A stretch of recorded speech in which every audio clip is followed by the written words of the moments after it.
There are movies that entertain you. There are movies that confuse you. And then, there are movies that make you feel like you've just uncovered something you weren't supposed to see. Under the Silver Lake is one of those movies. When it first came out, almost nobody talked about it. No big marketing push, no loud promotion, no viral hype. In fact, it quietly disappeared. Critics were confused, the audience was divided, and before most people even had the chance to discover it, the movie was gone. But here's the strange part. The few people who did watch it couldn't stop talking about it. Not because it was perfect, not because it was easy to understand, but because it felt real in a way that was deeply uncomfortable. It felt like the movie wasn't just telling a story. It felt like it was pointing at something hidden, something beneath Hollywood itself. The film follows a man named Sam, played by Andrew Garfield. At first glance, Sam is just another struggling guy in Los Angeles.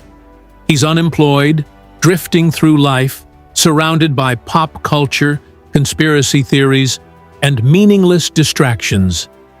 He spends his days spying on his neighbors, obsessing over symbols, and trying to make sense of a world that feels empty. Then one night, everything changes. Sam meets a mysterious woman named Sarah. She's charming, playful, and feels almost too perfect to be real. They share a brief connection. And then, suddenly, she disappears. No explanation, no trace, just gone. For most movies, this would be the start of a simple mystery. A guy trying to find a missing girl. But Under the Silver Lake doesn't work like most movies. Instead of answers, Sam finds clues. Strange, confusing, almost nonsensical clues. Hidden messages in music. Secret codes in magazines. Symbols carved into the background of everyday life. It's like the entire city is speaking, but only in riddles. And Sam becomes obsessed. As he digs deeper, the movie starts to change. What began as a missing person story slowly turns into something much darker. Sam begins to believe that there are powerful people in Hollywood who are hiding secrets in plain sight. That music, movies, and pop culture are not just entertainment, but tools. Tools to control. Tools to distract. Tools to hide the truth. And the more he looks, the more everything starts to connect. Or at least, it feels like it does. This is where most viewers start to feel uncomfortable, because the film doesn't clearly tell you what's real and what's not. Is Sam uncovering a real conspiracy? Or is he losing his mind? That question never gets a clean answer. And that's exactly what makes the movie so powerful. There's a scene in the film that perfectly captures this feeling. Sam meets a mysterious man known as the Songwriter. This man claims that he is the real creator behind decades of famous music. He says that he wrote all the songs and that the artists you know are just faces, puppets. At first, it sounds ridiculous, but then the man starts playing familiar melodies, songs you recognize, songs that shaped entire generations, and suddenly, it doesn't feel so ridiculous anymore. It feels disturbing, because the idea isn't just about music, it's about control. This is where Under the Silver Lake starts to reveal what it's really about. It's not just a mystery movie, it's a commentary. A commentary on Hollywood, on fame, on media, and on the systems that shape what we see and what we believe. The film suggests that everything around us might be more constructed than we think, that the celebrities we admire, the stories we consume, the trends we follow, might all be part of something bigger, something designed. And here's the most unsettling part. The movie doesn't present this idea in a clean, structured way. It doesn't give you a clear explanation or a final message. Instead, it throws you into the chaos. Just like Sam, you're left trying to connect the dots, trying to understand what matters and what doesn't, trying to figure out whether there's a hidden truth or just meaningless noise. And that experience feels very familiar, because that's exactly what modern life feels like. We live in a world full of information, endless content, endless entertainment, endless distractions, social media, movies, music, news, all competing for attention. And somewhere in all of that noise, people start to feel lost, disconnected, searching for meaning, just like Sam. This is why the movie feels so personal to some viewers. It reflects a very real feeling, the feeling that something is off, that the world we see on the surface isn't the full picture, that there might be layers beneath it, hidden in plain sight. But here's the twist. The movie also warns you, because Sam's journey doesn't make him stronger. It doesn't make him smarter. It doesn't even bring him peace. It isolates him. The deeper he goes, the more disconnected he becomes from reality, from people, from himself. And that's the danger. Because when you start looking for patterns everywhere, you start finding them, even when they're not there. And suddenly, everything feels like a clue. Everything feels connected. Everything feels like it means something. By the time you reach the middle of the film, you realize something important. This isn't just a story about Hollywood hiding secrets. It's also a story about what happens to people who become obsessed with uncovering them.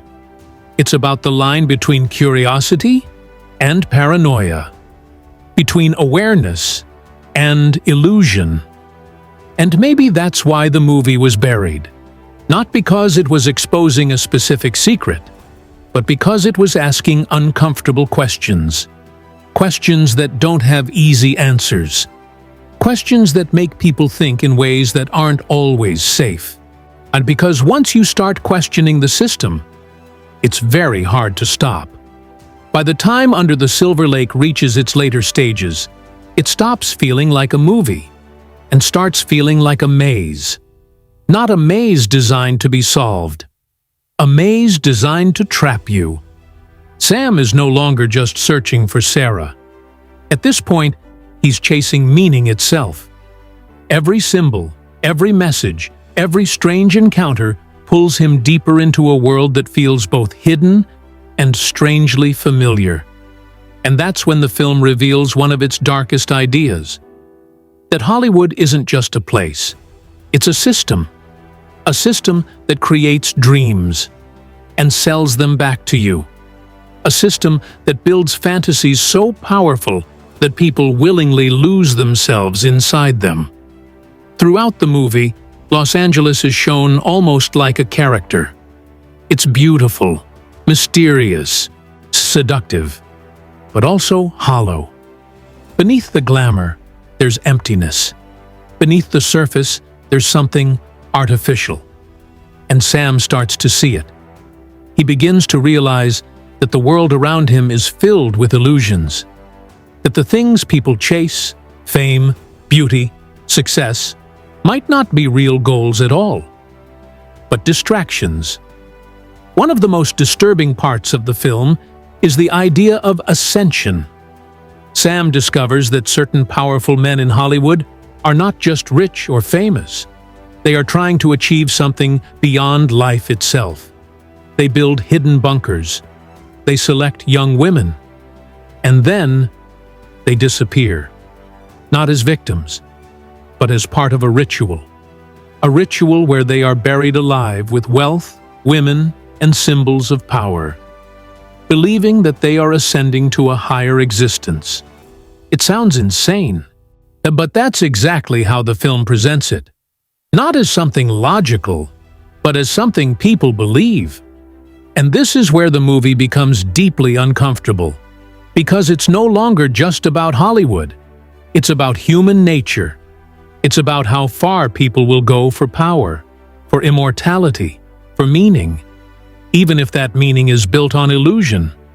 Sam eventually finds Sarah, but the moment doesn't feel like a victory. There's no emotional reunion, no relief, no closure. Instead, Sarah calmly explains what's happening. She has chosen this, chosen to disappear, chosen to become part of this strange system, not because she was forced, but because she believes in it. And that moment hits hard, because it breaks the idea of rescue. There's nothing to fix, nothing to save. This is the world. Sam is left with the truth. But the truth doesn't give him power. It doesn't give him purpose. It doesn't even change his life in any meaningful way. He simply knows. And that knowledge isolates him even more. This is where the film delivers its final message. And it's not what most people expect. Because the movie isn't saying, "Here is the truth about Hollywood." It's saying something much more unsettling. It's saying, even if you knew the truth, what would you do with it? Sam returns to his life. Nothing has really changed. He's still drifting, still disconnected, still surrounded by the same empty world. But now, there's a difference. Now he sees it. And that's the real ending. Not a solution, not a revelation, just awareness. This is one of the biggest reasons why Under the Silver Lake was rejected by mainstream audiences. Because it doesn't reward you. See, most movies follow a simple rule. If you stay until the end, you'll get answers. You'll get closure. You'll feel satisfied. This movie breaks that rule. It gives you questions, and then leaves you alone with them. From a Hollywood perspective, that's risky. Because audiences don't always want to feel uncomfortable. They don't always want to question the systems they live in. They don't always want to leave a movie feeling confused or unsettled. And that's why the film struggled. It didn't fit into a clear category. It wasn't a clean thriller. It wasn't a straightforward mystery. It wasn't even a traditional story. It was something in between. Something messy. Something strange. Something that demanded attention, instead of just offering entertainment. But here's where things get interesting. Over time, the movie started to grow. Slowly. Quietly. People began discovering it on their own. Watching it late at night. Re-watching it. Breaking it down. Sharing theories. And suddenly, the film that nobody talked about became a film that people couldn't stop analyzing. Because once you've seen it, it stays with you. Not because you fully understand it, but because you don't.